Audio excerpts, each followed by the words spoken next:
While the Nuggets put a real scare into the Clippers, threatening to take a commanding 2-1 lead in the series, Paul George and Kawhi Leonard put the clamps on in a few key stretches of this game.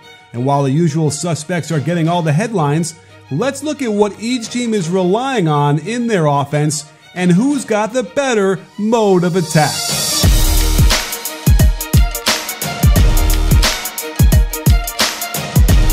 The Nuggets relied heavily on pistol action last night, where you have a pin down into handoff out top. And they went to it right away, setting the screen for Murray on the weak side as Jokic comes over on the dribble. One dribble by Murray makes Zubac's help, and it opens up a nice pocket pass for the wide-open 15-footer. They run the same action out of the baseline inbounds play, and you can see how it frees up Murray to attack the middle. Harrell is forced to contest this shot, and it gets Jokic right into the lane for that off-foot floater, but it's a rare miss. Sometimes the Nuggets will have the screener cut out of there and just run the handoff, which enables Jokic to get a post-up and catch Reggie Jackson unaware of the ball as Morris gets the beautiful pass and lays it in. Another option out of this series is to change the direction of the screen as Murray sets a back screen for Morris. Notice how Murray's man must drop down to protect against the Morris cut to the hoop, and that gives Murray a huge opening against the switch into the handoff. Great shot, a little short, but no one boxes him out and he keeps it alive until Porter Jr. can slam it home. They get that same action out of pinch post as Plumlee receives the pass at the elbow. But watch Murray again set that back screen before coming off with a 3-step lead on his defender to get the handoff. Harrell has to step to the ball. Paul George is concerned with the lift from Porter Jr. and doesn't bump down, and Plumlee finishes the alley. Here's a clever set with action out top that's more of a decoy as Harris comes off the pin down and then hands it right back to Murray, but the secret sauce is the shuffle cut off of Jokic by Porter Jr. You can't argue with this shot, but good help by Zubac. Late in the second, watch how Murray dribbles to Harris for the handoff, and Jokic is there immediately for the ball screen. Lou is way behind, Harris turns the corner, the entire defense is collapsed, and the nice flip to Jokic gets them an easy 2. Here's the same play, but Lou fights underneath the handoff and the ball screen to take away the 3-ball. This immediately flows into a back screen by Jokic, which forces Zubac to cover the cutter, creating a wide open shot from out top. In the second half, it's Millsap pinning down from Murray into the Jokic handoff. Patrick Beverley sprints through the lane between Jokic and Zubac to take away the step back. But this doesn't stall the offense much, as Millsap beats Morris over the top and goes to work down low, stepping back into a 12-footer. I like this snapback action where they were initially looking for Murray off a double pin down. If he breaks it off short and cuts into the lane, then Grant turns around and uses the single pin down. But watch how this becomes a handoff into ball screen going to the hoop. To top it off, Murray sets a back screen at the free throw line before getting his own screen for a wide open look as Kawhi can't keep up. However, the Nuggets ran less and less of all this good stuff as the game wore on, culminating in this possession of a mini weave into ball screen out top that gets Gary Harris attacking Zubac downhill and into free throws. Considering they went exclusively to high pick and roll down the stretch, it's not that surprising that they went 5 straight possessions at the end of the fourth without scoring a bucket. Now, let's look at what the Clippers ran most often on offense to generate good looks. While they run plenty of pistol action as well, it was their horn sets that did a lot of damage to the Denver defense. Filling both corners and both high posts is what tells you it's horns, and you can run a lot of things out of this. Paul George slips the ball screen to Flair to the left wing, while Green steps up to screen for Kawhi. This flows into an inside ball screen for PG, and once he gets into the middle, the defense collapses and X's out to the corner. Too late for a contest, but the open jumper misses. What differentiates the Clippers from the Nuggets is that they've got 2 players that can hit really tough shots when the offense bogs down. Kawhi beats the Murray pressure out top as the rest of the Clippers run the horn set, and while the defense did a terrific job closing out, then cutting off the George drive into a contested jumper, he still gets 2 points out of it. Here's a slightly different alignment where Shaman is on the right wing instead of the corner. They curl PG around the Harrell screen at the elbow, then cross Lou back over to use the ball screen. Lou gets an open look, but can't hit after Murray recovers to contest in the air. While the Nuggets ran all sorts of pistol action against LA, it's the Clippers who have been running the 21 series longer than most teams, as Beverley centers the ball, then pins down for Kawhi into the handoff. They do a good job to contain the attack from getting to the rim, but these kind of jumpers for Kawhi are almost automatic.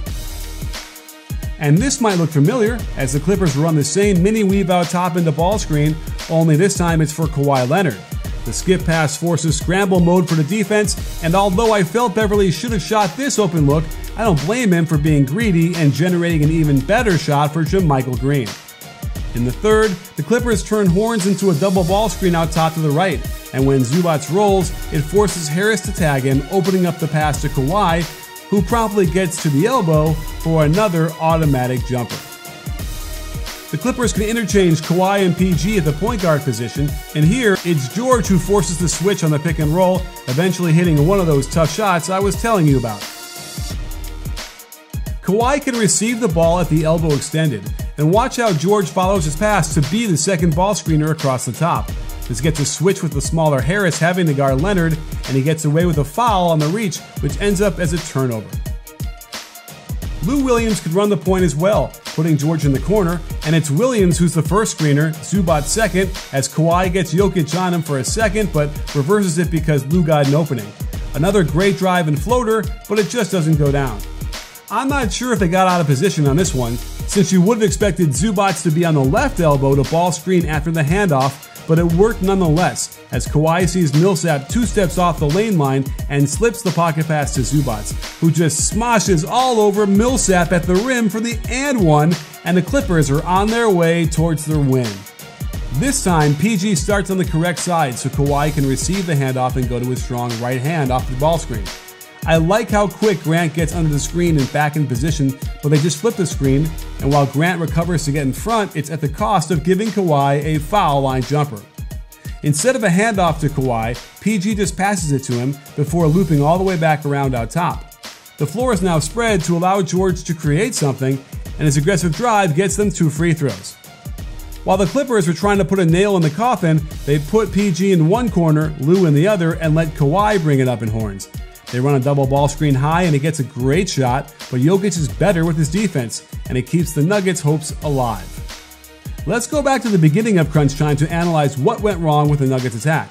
Up one, they go to their bread and butter high ball screen with Murray and Jokic, but Zubac does a great job to contain, and Kawhi has no problem leaving Grant to put extra pressure on the ball, since now he's got Grant going fast to his weak hand with Leonard chasing him. Watch how Paul George perfectly sinks the switch of men, pressuring this shot into a key miss. This looked like Murray would set a pin down into a handoff to Harris, but when Harris breaks this off to cut to the hoop, it's Murray's turn to go get the handoff. But the Clippers can put the much longer George on him, and Murray has clearly struggled with this kind of defensive intensity and length. The risk the Nuggets run by posting up Jokic is that the Clippers will double team and they'll live with anybody not named Jokic or Murray shooting, which is what happens when Harris jacks up this air ball. But in a remarkable play, Murray somehow stays in bounds long enough to get a pass back under the hoop for the improbable layup. These are the kinds of plays that make you think the Nuggets would win this game. Again, the Clippers have a luxury on defense with George and Leonard, as PG goes a double when Jokic turns his back, and Kawhi can cover for him on the closeout. That leaves Jeremy Grant open again, and the Clippers, I'm sure, have no problem daring him to shoot it. Again, they go down to Jokic in the low post despite all that pistol action I showed and how well it worked. Morris doubles, so the correct pass would have been to kick it to his man, Jamal Murray, on the perimeter. Instead, he kicks it out to Jeremy Grant, and although he gets right to the lane, he again misses the open shot, costing them dearly. And for the third straight time, Grant gets the open shot when they ignore the sweet pistol action and run the high pick and roll. This is the right play, but when you're down 7 and losing your chance of winning the game, you need your best players shooting. The Clippers have the luxury of just letting their individual talent go to work, and when it's not Kawhi or Paul George, Lou Williams is just as good and rejects the screen, blows by 3 defenders, and lays it in for the nail in the coffin. Both Murray and Jokic pass up potential threes in this do-or-die possession out of their high pick and roll. And although Murray gets right to the hoop, Kawhi Leonard is the best player in the league at the moment because he can make plays like this, denying the dunk attempt and demoralizing Jamal Murray in the same move. And in their last chance, the Nuggets get a huge mismatch down low. The Clippers don't even double this time, yet Jokic cannot finish. And the Clippers take Game 3. a huge step in taking the series. But I suspect the Nuggets are nowhere close to finished, and this series will go 7 games. If you like this video, click the thumbs up button and leave a comment. And don't forget to subscribe for more playoff breakdowns coming up. We'll have at least one a day during the postseason, so turn on those notifications so you can be alerted right away. You in?